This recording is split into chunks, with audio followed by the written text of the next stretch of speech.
આપણે આજે મસંદરનાથની જન્મ વિશે વાત કરવાની છે કે મસંદરનો જન્મ કઈ રીતે થયો છે અને એની પાસે જે વિદ્યા હતી એ કઈ રીતે પ્રાપ્ત કરેલી છે એની આપણે થોડીક વાત કરીએ.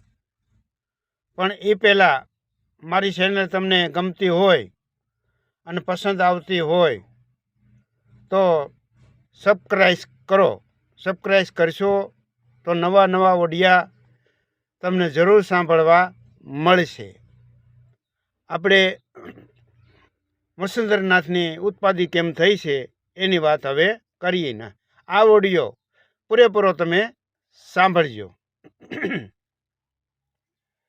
કહેવાય છે કે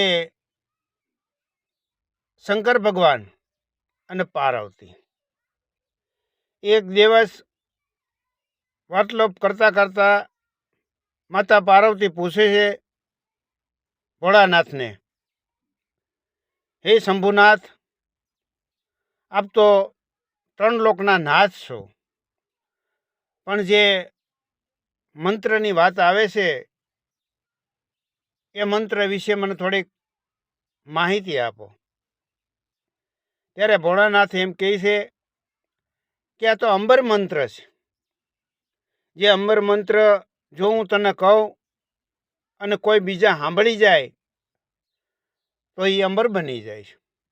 માટે એવી સુનસાન જગ્યાએ એકાંતમાં જવું જોઈએ કે જ્યાં કોઈ સાંભળી ન શકે. એટલે માતા કહે છે કે નાથ, કાંઈ વાંધો નહીં, તમે કયો એ જગ્યાએ આપણે જઈ અને હું આવવા તૈયાર છું. પાર્વતીમાં આ વાતને સમથાન આપતા ભગવાન શંકર કહે છે કે ચાલો મારી સાથે.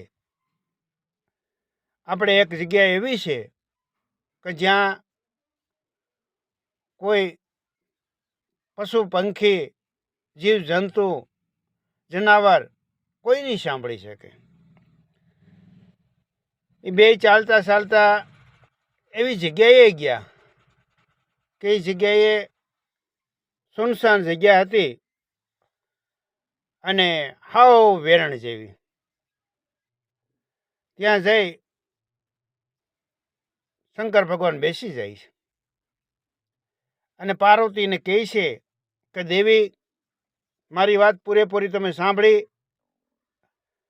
અને અમર મંત્રની મહિમા તમે સમજી જજો. એટલે અહીંયા બે માણસ પતિ પત્ની સ્થિરતા થઈ અને ભોળાનાથ વાત કરે છે. પણ જ્યારે વાત કરતા કરતા ઘણો સમય વયો જાય છે ત્યારે માતા પાર્વતીને ઝોલું આવી જાય છે અને એ ખબર પડે છે વૈકુંઠ વિષ્ણુ ભગવાનને. એટલે પોતે 2 રૂપી ધારણ કરી અને પોતાના વિચાર એવો કે બરોબર શંકરને પાર્વતી નદી કાંઠે બેઠા છે અને વાતલોપ ચાલે છે, અમર મંત્ર આવે એમ છે, ત્યાર્યું છે. એટલે માતા પાર્વતીને ઝોલું આવી જાય અને ઓલા 2 રૂપ થઈ વિષ્ણુ ભગવાન આ નદીની અંદર માછલી રૂપ ધારણ કરે છે. હવે એ તો કલ્પિક વાતો હતી અને અતિશય દુઃખ લાગે છે. એની માથે જે દુઃખ આવી પડ્યા હતા એની વાત કરતા કરતા શંકર ભગવાન રુદન કરે છે. એ રુદનમાં આંસુ વહોવા મળે છે અને અહીંયા પાર્વતી નિંદ્રમાં રહી જાય છે. માતા પાર્વતી નિંદ્રમાં આવી જાય છે અને આંસુ જળમાં જળ પડે છે અને માછલી જે ઊંડા જળમાં હતી એ આવીને આ બૂંદ પી જાય છે. એટલે કહેવાય છે કે માછલી જે બિંદ પડ્યું હતું પ્રભુ પરમાત્માનું, શંકર બાપાનું એ પી જાય છે. અને પી ગયા પછી એના પેટમાં ઓધાક રહે છે.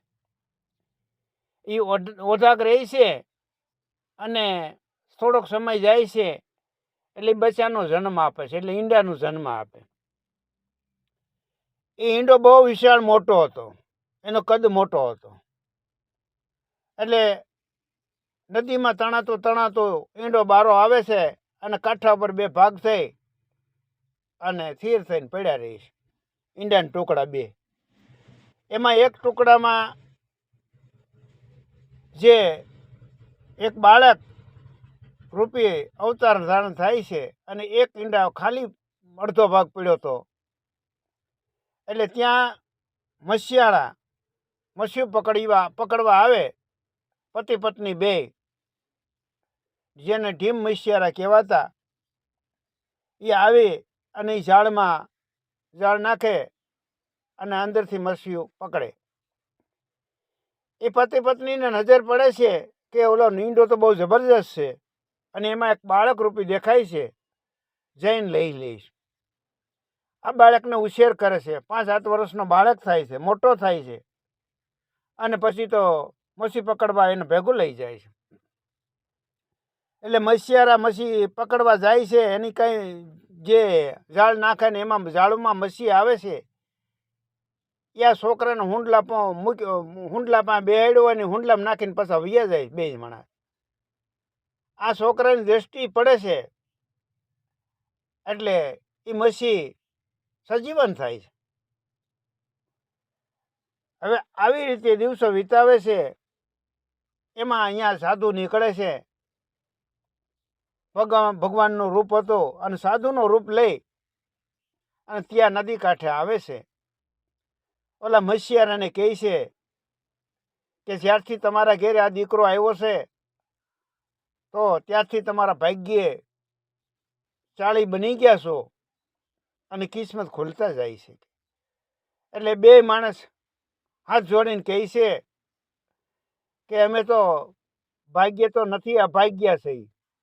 આ બાળક જ્યાંથી અમારા પાનારા પીડ્યો છે ને ત્યારથી અમારો રોજી રોટી છીનવાઈ ગઈ છે, દુઃખી થઈ ગયા છે અને હાવ કંગાળ છે.